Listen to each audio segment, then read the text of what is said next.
I often said to myself, what would Dr. King say? What would Gandhi say? Clearly, I think people were very interested that all of a sudden there was a Southern Baptist that had become president. I frankly thought that the whole Watergate affair was a dirty trick with a Democrat. The guy that sits around, I can't do anything. My voice doesn't make a difference. It sure doesn't if you sit around whining about it all the time. Get in the game. From the Lead Center on the campus of the University of Kansas, the Robert J. Dole Institute of Politics presents An Evening with former United States President George Herbert Walker Bush. Thank you all. Wow. No matter which side on the far side. Thank you, guys. A big crowd here. Thank you all very much.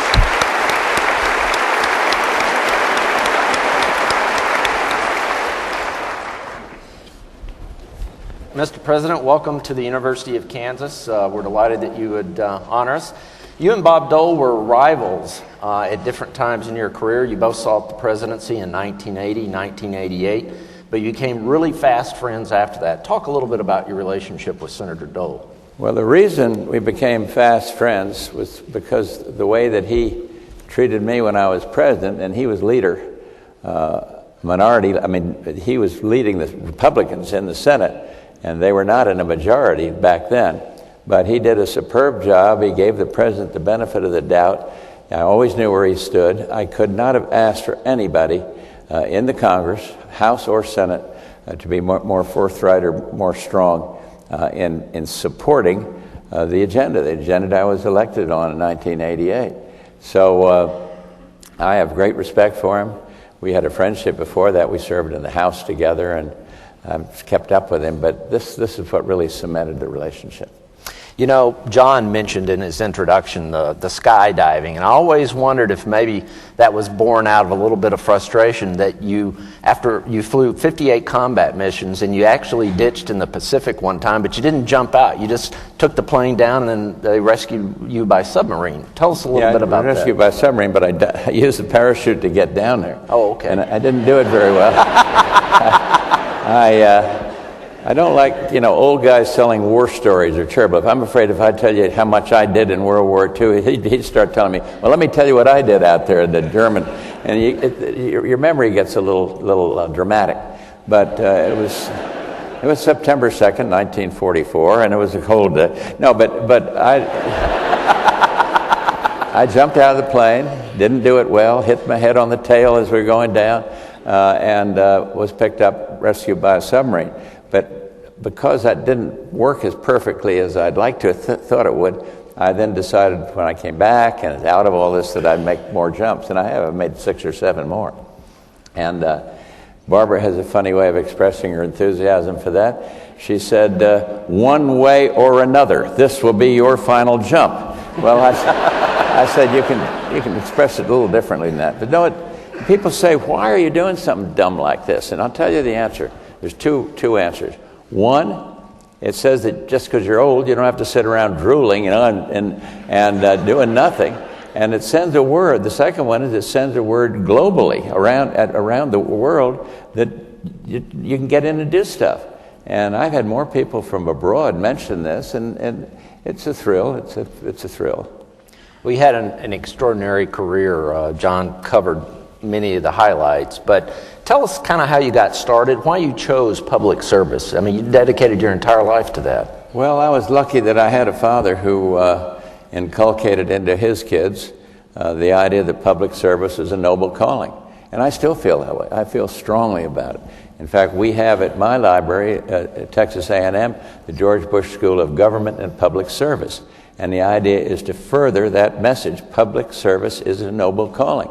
And in these tough times of the internet and blogging and all this kind of stuff and saying nasty things about people, it's a good thing to do, is to project that idea that public service is noble. And it is. I really believe it. So when it came my chance to serve, having served in the Navy, I then decided that I ought to try to get into politics. And we did, and it worked. You worked with a lot of incredible people during your career. One of the individuals that you served was President Nixon. Tell us a little bit about President Nixon and how you interacted with him. Well, Nixon wasn't what you call a cozy guy. He was not but I owe some of my career to him because he appointed me to things, and he appointed me to be United Nations representative, permanent representative of the UN, which I found to be extraordinarily broadening experience. And I was in that job, I was a member of the cabinet. Then he asked me to be head of the National Committee, which I did not find to be a broadening experience, because you want to try about being in a lousy job, try to be president of the Republican Party, chairman of the Republican Party during Watergate. It was ghastly, no combat pay, no nothing. And but Nixon was a very interesting guy, very bright, he had a kind of a downside to him that you've all read about in those tapes and all. But overall, he was had a broad vision of where America ought to be in the world, and I owe him a great deal. You another very interesting, obviously, connection that you had was President Reagan. You waged a very spirited campaign against President Reagan in 1980. Then you joined him as his running mate. What do you remember most about that campaign in 1980? 1980, I remember losing very badly to Reagan, but I didn't know him well. I knew him. I was chairman of the National Committee, and he was a governor, and so he had a kind of a group around him. He's coming down the hall. He had a big deal going. He wasn't that way at all. But I didn't really know Ronald Reagan, and so when he asked me to be his running mate, phone call came in out of a clear blue sky the night before the convention was on, and it was the night before he had to make a decision on it. I said, of course I would. And it's the luckiest thing that ever happened to me, because he was a kind man, a strong man, a decent man, and he had a certain vision for our country. So my life has been enriched by Ronald Reagan, and he was wonderful to me in every way. Every way. Well, you guys were a great team, so. Well, I don't know. I hope so. Oh, definitely. Definitely.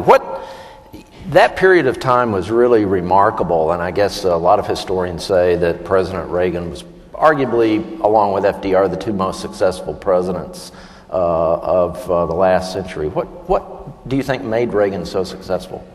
He had a few principles, and he advocated them, and he stayed with them. Reagan had many tax increases while he was president, but he'd say, I hate taxes. I want to lower taxes. And he just was very clear on what he really wanted. And so when he had to accept compromise from the Congress, people were not suggesting that he'd betrayed his philosophy. So he was very strong on that. But the thing that I remember the most was his common decency. He would no more walk by a guy out there in the yard in the White House fixing up the yard without saying, how's your family, how are you doing? He just wouldn't do that. And he was kind to everybody. And so I saw up close what I hadn't seen when I got to be his running mate, this innate kindness and courtesy, and it was just a wonderful, warm human being. And I think that did come through to the American people. In 1988, you sought the presidency and were very successful. That was an extraordinary campaign. It was everybody expected a very close election because, generally speaking, as everyone here knows, when a party's been in power for 8 years, you have a tendency to go back the other way, and yet you won an electoral college landslide. How did you feel about that campaign, and what was your main goal when you took the oath of office? Well, in winning the race, I didn't have the problem of trying to run away from the president. His record was good and strong, and so it was easy for me to embrace most of what he'd done. He had this Iran-Contra thing, but that was just a hiccup in history and didn't mean a damn thing. So I wasn't trying to cut distance between myself and my friend, the president, when I was vice president. So that I attribute it largely to the fact that in that time, at that election, the Republican nominee was really running on a good record for the incumbent president. made it a lot easier, made it very good. One of the visuals that we looked at over at the Dole Institute is you being sworn in, and there's Bob Dole behind you. He was really very successful to you, or very helpful to you while you were president in the Senate. Extraordinarily helpful. And probably, you know, he ran a good campaign, and we were political opponents and all. But the best of the thing in our system, you come together and work for a common good and common goal. And I could not have had a better leader on our side. He was absolutely wonderful, and I was very proud of what he did as a leader. In fact, we got very emotional when I left the presidency because he put on a dinner for me. It was just, for me, very emotional. I'd lost. I'd felt badly about that. It hurts to lose. Believe me, it hurts a lot. Not so much for yourself, but you just feel I've let down a lot of people. It's tough. And but both of them were extraordinarily kind. And Bob, that just followed, you know, in character, because that's the way he was to me when the whole time I was president. You had a number of remarkable accomplishments as president, but I think probably history will know you best for the first Gulf War. Talk a little bit about the very impressive coalition of allies that you assembled before you chose to go ahead and take military action. Well, it was not without controversy. And the Democrats made it a party line vote as to whether to give the president the authority to which was granted in the United Nations resolution, to, quote, use whatever means necessary, unquote, to end the aggression against Kuwait. I took that seriously, but before that I decided we had to do something about this. And but a lot of people didn't think we ought to. And as I say, George Mitchell, I think it was then, made it a party line vote. We were able to detract several Democrats to stay with us in voting for giving the president the authority to fulfill that UN resolution. So it was controversial. We forget that because of the superior way that our troops acted. But remember, this was right in the wake of an unpleasant experience for the nation in Vietnam. And a lot of people were wondering, well, can our military really do the job? Can they perform? So it was scary running up to it, because the toughest decision the president has to make of any kind is when you send somebody else's son or daughter into harm's way. There's nothing else compares. The budgets are tough and taxes are bad, but this is the toughest decision you make. Ordering the use of depleted uranium weapons? What did he say? That's okay. Please, sir. That's not respectful. I mean, was that a hard decision to order the shut up? I can't The Dole Institute of Politics encourages civil and respectful discourse. My suggestion to you folks is that if you can't be civil, that you might want to leave.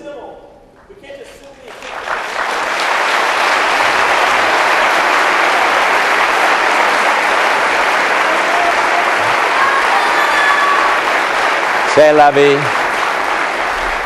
C'est la vie. That goes with the territory.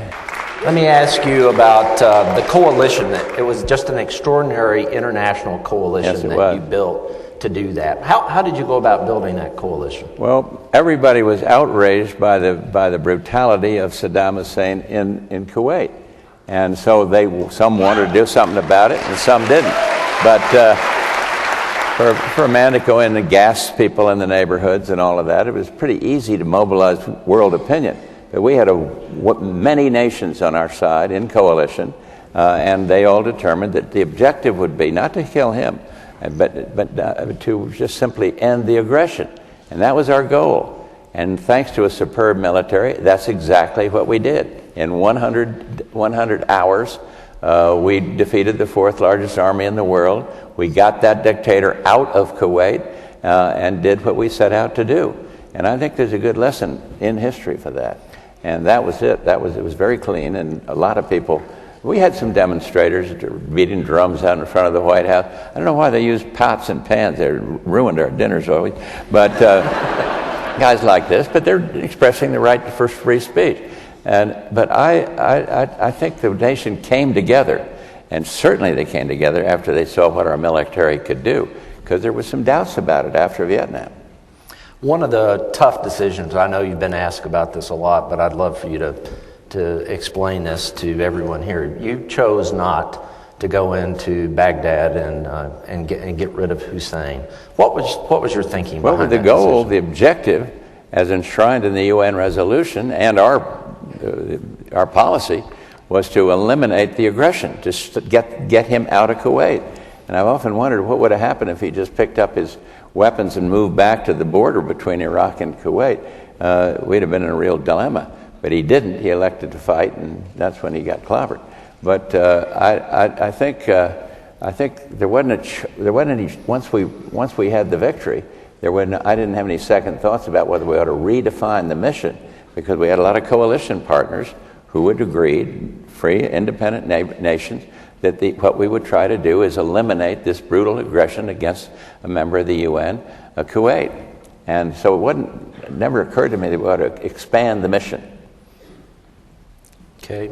One of the other actions that you took while you were president is you sent military forces into Panama. Talk a little bit about that decision as well. Panama was Operation Just Cause, and what was happening was our civilians down there and some military were being harassed by the PDF, the Noriega forces. Noriega was a convicted or condemned international drug dealer, and it was essential that we not permit him to use those forces that he was dominating as a dictator to harass the United States interests there.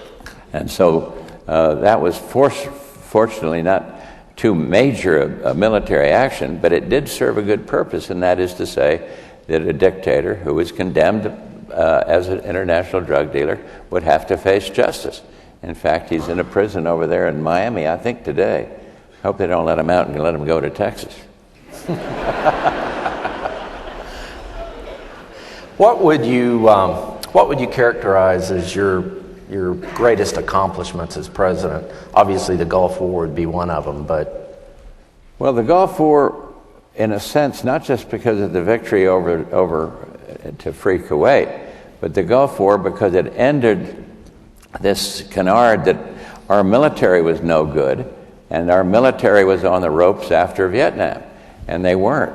And one of the proudest things I remember is when, coming down Constitution Avenue with Norm Schwarzkopf at the lead, a lot of Vietnam veterans paraded there too, because when they came back, a lot of them came back and were spat upon and degraded. But so I think the fact that not only did the forces fight well and do well, but that they then in the process lifted the burden from the backs of people that were serving as volunteer army, serving in Vietnam. And that was a kind of a collateral advantage that we hadn't thought about when we started. Mm-hmm. So many changes, like John was saying, so many changes took place during your presidency. I mean, one of the most dramatic things, and I'm curious about your thoughts when you were told that the Berlin Wall was coming down. Well, that was an amazing feeling, and I remember doing the diplomacy with Gorbachev and with Helmut Kohl to try to get it peaceful. You got to remember that the Soviets had a lot of troops in Poland, in Hungary, especially in the GDR, the German Democratic Republic, East Germany. They were there, and we didn't know how they were going to react. The Congress. What's her problem? I'm sorry, Mr. President. Don't worry about it. What's she saying? I can't really tell.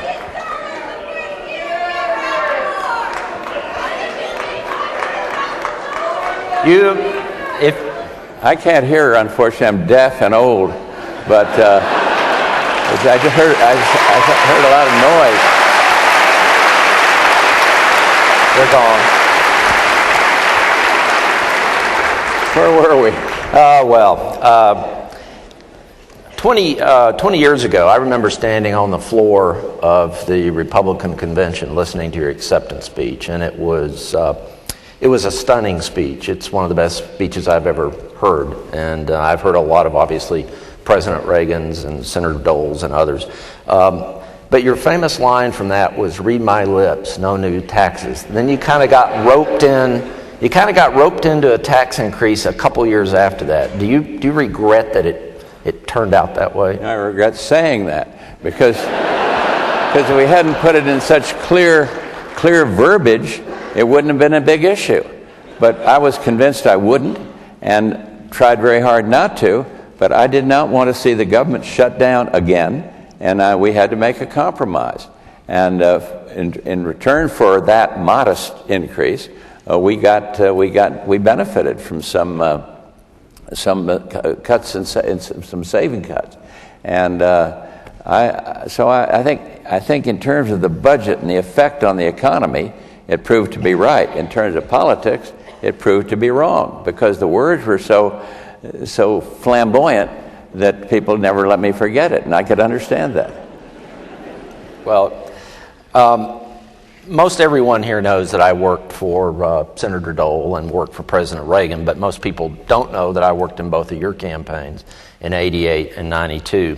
And we lost prematurely two individuals that were critical in the '88 campaign and were my good friends as well. Everybody's heard of Lee Atwater, but everybody probably hasn't heard of Bob Teeter. But talk a little bit about Lee and Bob and how they were important to your career. These were I don't forget what you call them, but they worked the details. And Atwater was a great communicator, and he knew the base, and he knew where he needed to get the vote out, and he could tell you who won the Alabama primary back in 1972, and he could tell you what happening in Maine in 1960. He knew all these facts, and he was a hard charger, fighter. When I was chairman of the Republican National Committee, he had a big role there, working with the young Republicans and all of that. More than that, actually. And he was a great political operative. Teeter was perhaps the most experienced pollster in those days. The Republican, mostly Republicans. He didn't not entirely Republican, but I relied on him for polling information. And they were both professionals. And in politics, you got volunteers are what gets you to the finish line.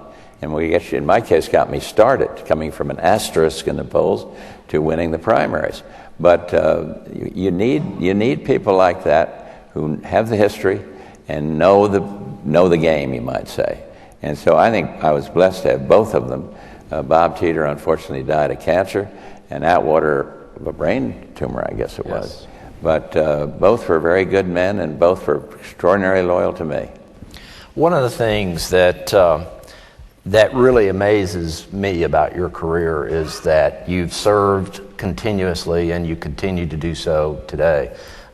You've gotten together with President Clinton and done incredible fundraising activities on behalf of Katrina and tsunami victims. What drives you to continue doing that when you clearly, it's not something you have to do?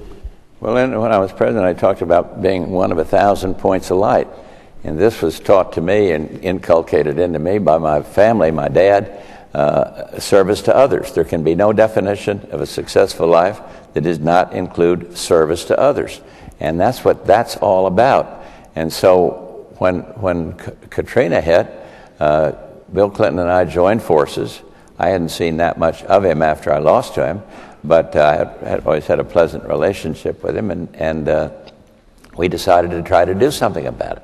So we took a plane and went out to Indonesia and Maldives Islands and Sri Lanka, and he treated me with great deference and kindness, almost like a father to him. I'm that old, but it was extraordinarily thoughtful.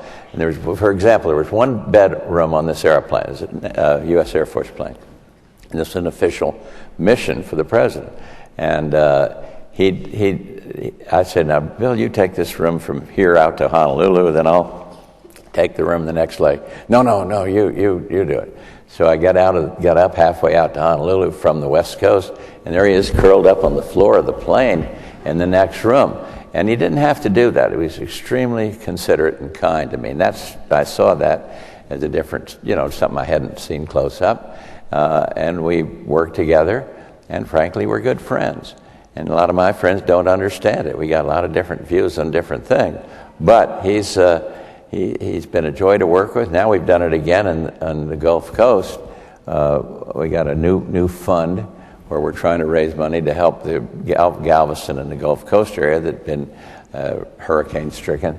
And it's a joy, but it's one of 1,000 points of light, helping others. That's what he's in it for, and that's what I hope I'm in it for. But I'm not doing many of those things anymore. Well, we just had a very historic election. Our party was pretty decisively defeated. What's the future of the Republican Party? Hey, listen, you remember 1964? Republicans were all sitting around there wringing their hands. We got wiped out in the Goldwater year. Lyndon Johnson winning by huge majorities, losing many seats in the Congress. 2 years later, we elected, I think, 60 new Republicans, and I was one of them, to the House of Representatives. And we started back. And so this is what goes around comes around. And I've called President-elect Obama, wished him well. He's got huge problems, not of his making, that he has to contend with. And I think everybody ought to get behind him and support him. But when it comes to how we're going to try to do these different things and what details will go into the economy or into the international affairs, I think those of us who differ with him on some of his policy have the obligation to speak out. I won't be I. It'll be younger people, more vital, like you are here, and no, but it's Most of these folks won't like it if I do that, though. Well, so I have to be bipartisan. Okay, well, you be bipartisan. Where's what's her name? That beautiful girl who was helping me. Becca. No, but it's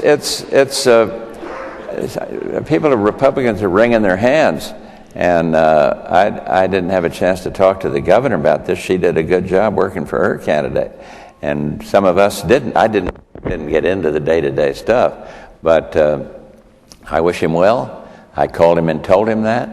I had a nice conversation with him, and I mean it. I'm sincere about it. And he's got many problems in front of him, but it's historic, let's face it, proudly historic. So we'll give him a chance, and then if he starts messing up, why, I'm sure the loyal opposition will do what it should do and challenge him. Okay, we're going to I have one other question, and then we're going to bring some members of our Student Advisory Board out to ask questions that have been posed by the community. And I want to continue with just one more question about President-elect Obama.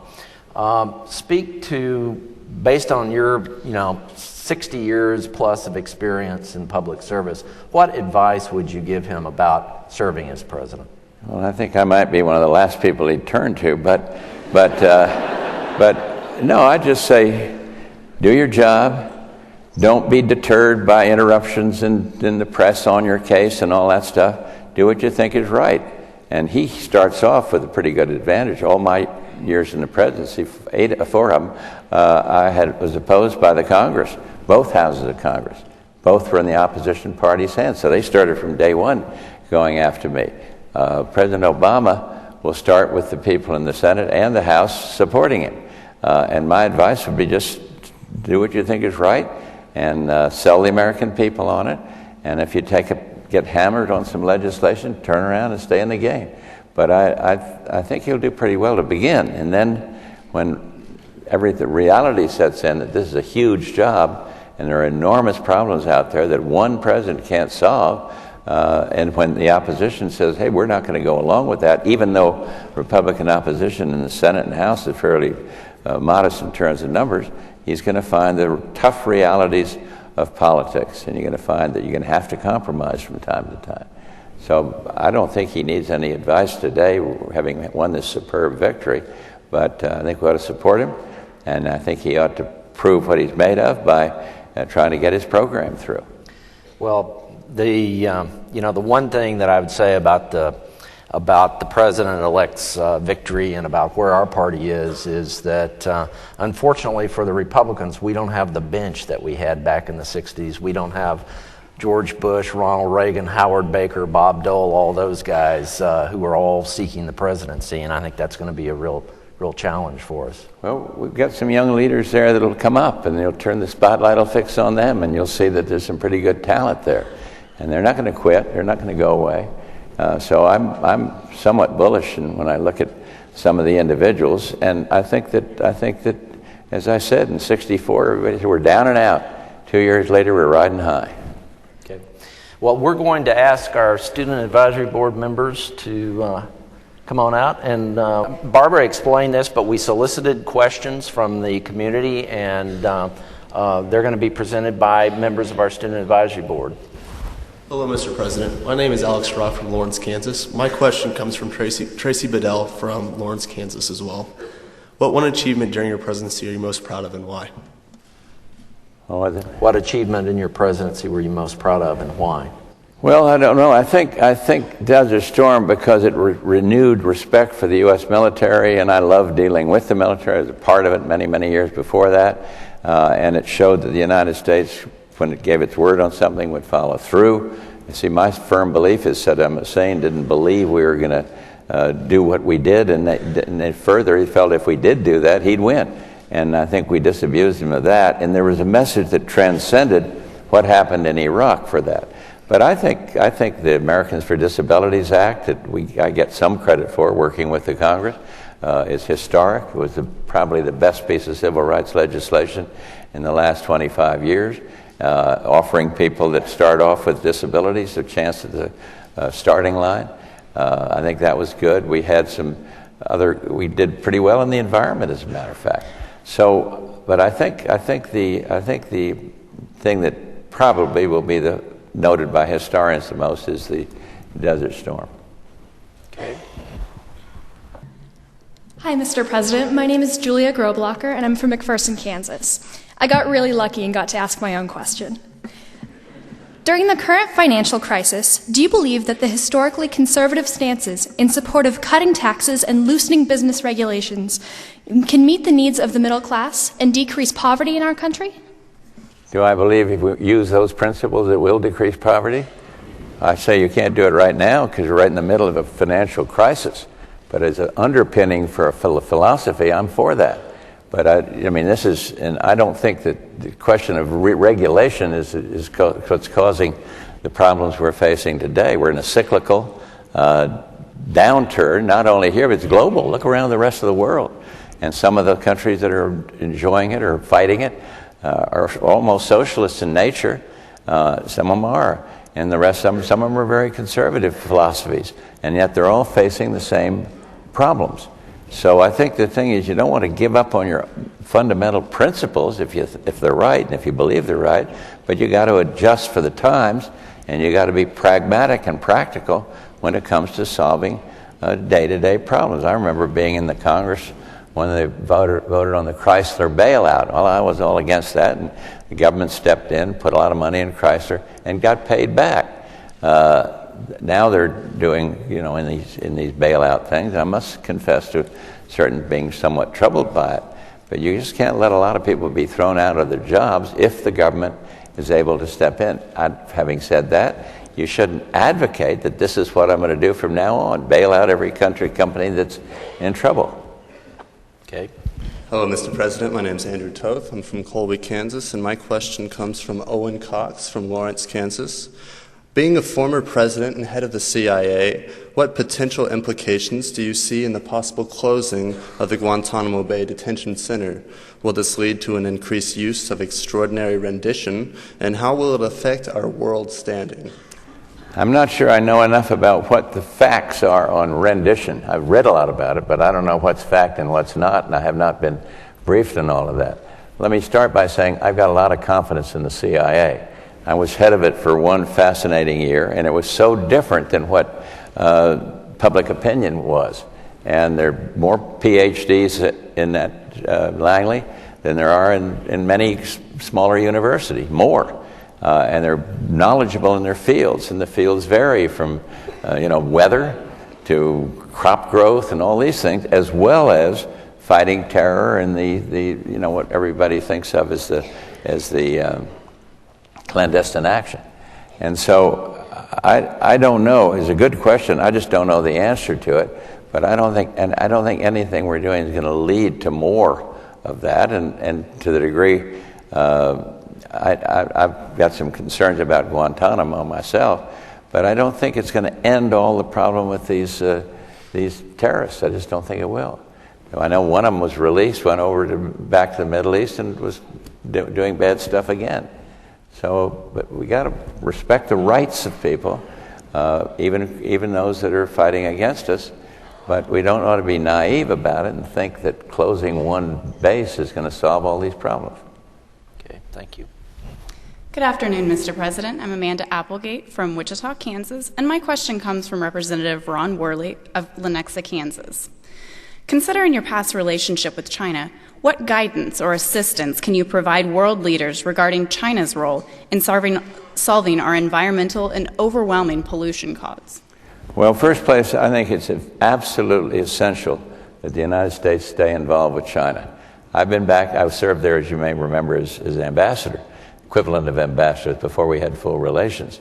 Back in the 70s, Barbara and I had a fascinating time there. And I've been back there many times. In fact, I've been to China, I think 12 or maybe more than that, 15, 16 times since leaving the presidency. And I know all those leaders. I don't believe there's a communist left in the bureaucracy in China. They're totalitarians. But when I first went there, they had that little Mao's red book, and they're reading the dictatorship of the proletariat and all that nonsense. But you don't get that anymore. You have people that are, as Deng Xiaoping brought about this change of opening up markets, free markets, freed up the markets, and incentives for business. And so China can teach us just as we can help them. I don't think they're seeking hegemony. I don't think they're seeking control over their neighbors as they were back in the post-Vietnam War days. I think they want to be a member of the world community, which they didn't. When I was at the UN and they came in for the first time there, we couldn't hardly get them to meet with any other countries. But now they're involved in all these international agencies. They're smart people, strong people. They got their own financial problems, and they know they got environmental problems. And if I went to China for the games, and for a moment they had Beijing pristine, and the air was clear and all of that. Well, what'd they do? They just shut down all the automobiles and they get off the road. I don't think you can do that forever, but I think they're aware that they've got a leadership role to play. And that's quite different than it was when they first came into the international community, because back then I don't think they felt any responsibilities at all. Now they do. The guy I would give credit for was Deng Xiaoping, who brought them from this command economy into a market economy, and also opened up China. When we were living there, Barbara and I was living there as your ambassador, equivalent thereof, we couldn't go to anyone's house. We couldn't be seen talking on the street to Chinese. They had people following us up the hutongs when we go up there to a store, and it was very different. And now it's very open, and if that openness continues, I see China continuing to be a major international player. They're big enough financially to be there anyway. So it is my hope that they will, 3 Chinese guys in the audience, it is my hope that they will play an important role in the future, and we neglect them to our own peril. They're that big, they're that strong. They are not seeking hegemony over their neighbors, in my view. Their military today is insufficient, you might say, compared to the U.S. and some other NATO powers, but they're on the move, and we ought not to sit on the sidelines sniping at them. We ought to stay involved with them. Okay, next question. Hello, Mr. President. My name is Jesse Vaughn, and I'm from Mound City, Kansas. And my question today comes from Kathy Wiggins from Atherton, California. Please comment on what it was like to have your son follow in your footsteps into the White House as president. More specifically, what was your criteria for offering advice versus keeping your mouth shut? Keeping his mouth closed or mine, did you say? What was the last part of it? Offering advice versus keeping your mouth shut. Oh, well, I vowed that I would not be the old guy standing around, you got to listen to me, son. We just don't work that way in our family.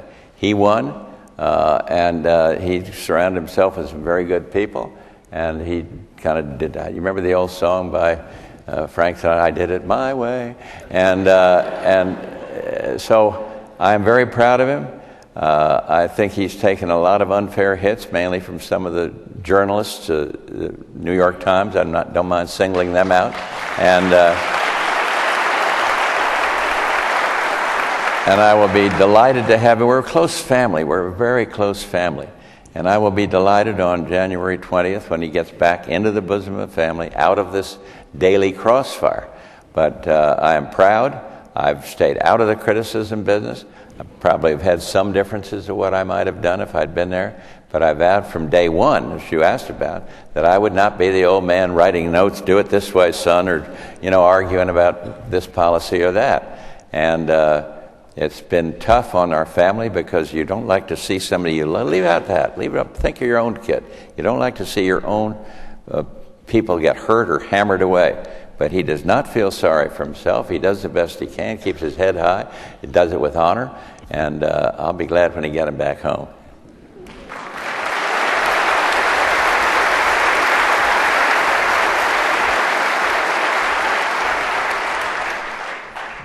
The next question comes from Ken Saboski from Wichita, Kansas.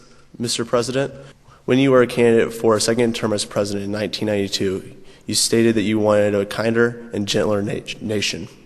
What did you mean by that, and do you think that America is more kind and gentle now than it was in 1992? That was a little bit of rhetorical flourish, but what it meant was that we ought to not be arrogant. We ought not to be, throwing our weight around. And I think basically the American people understood what I meant, and whether we are or not, let the historians decide that. I think we probably are. People that are very critical of our policy in Iraq, if you ask them a simple question, would you want to bring back Saddam Hussein? Oh, no, we don't want to do that. I mean, these calls are not easy for a president. So on that one, there's a lot of controversy, but you didn't hear much about it in the campaign. Why? Because it's going better. The surge was successful. And so I think it's a little early to talk about how history will judge this president, but in terms of my advice and all that, I'd leave that to Barbara.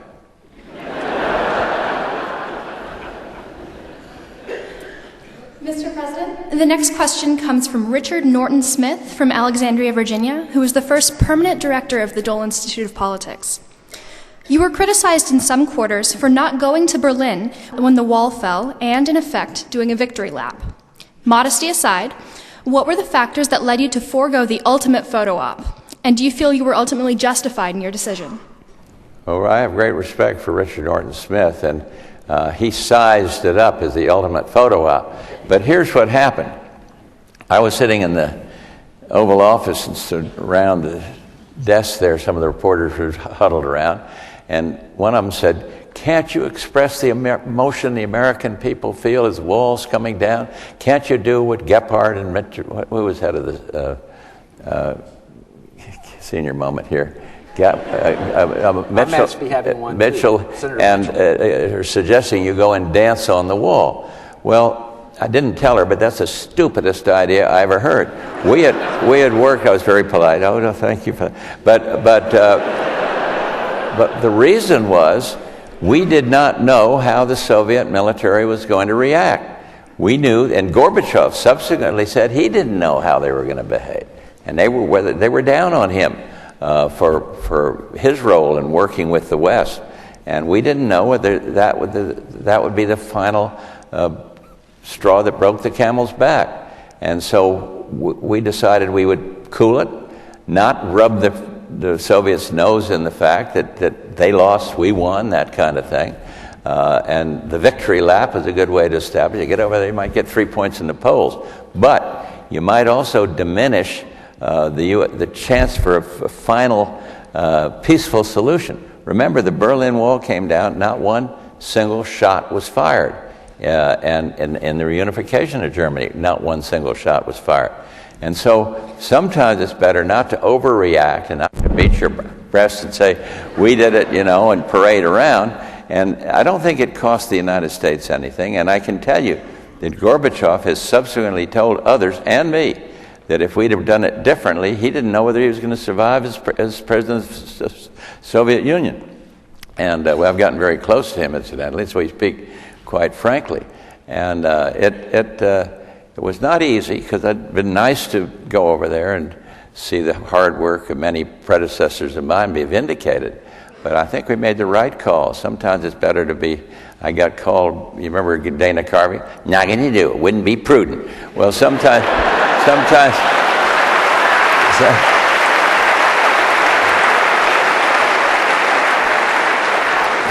it's good to be prudent and forego the headline and look at what follows on.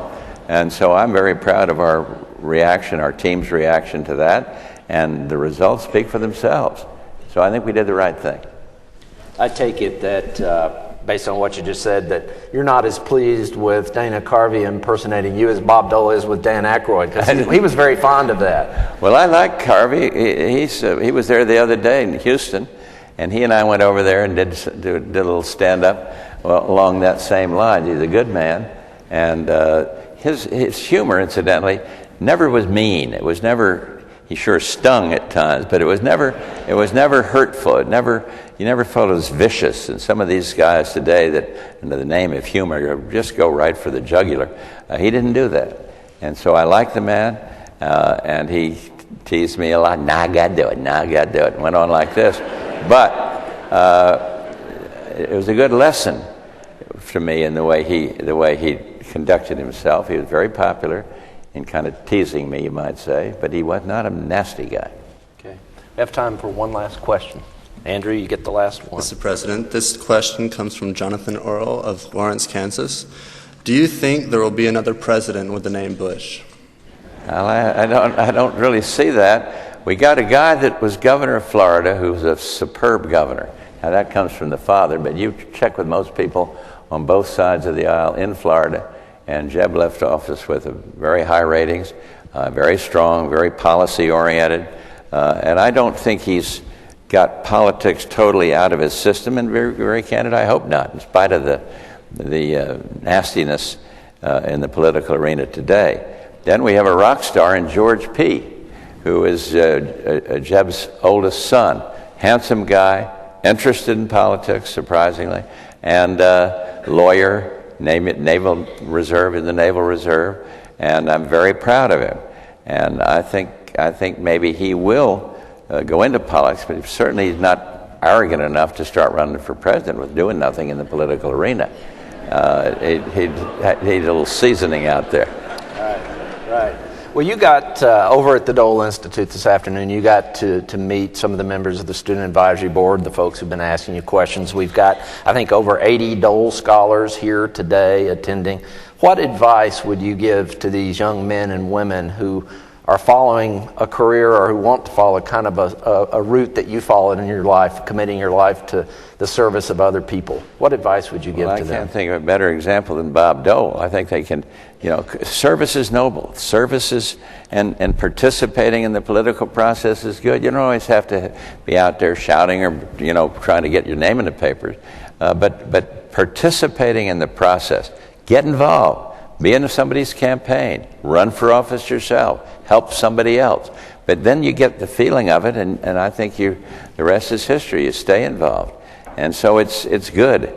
And, these guys yelling at me, that doesn't bother me anymore. I mean, it's just goes with the territory.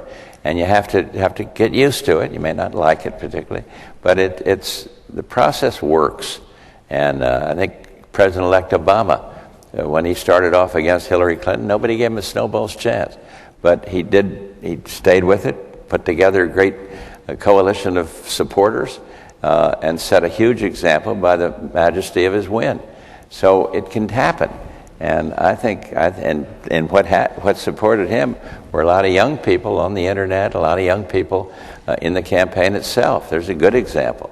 And McCain had the same support from people. So I just say, don't despair. The guy that sits around, I can't do anything, my voice doesn't make a difference. It sure doesn't if you sit around whining about it all the time. Get in the game, do something. And that's what my advice would be to those guys. Mr. President, we thank you so much for honoring us with your visit today. It's been wonderful. Thank you, Bill.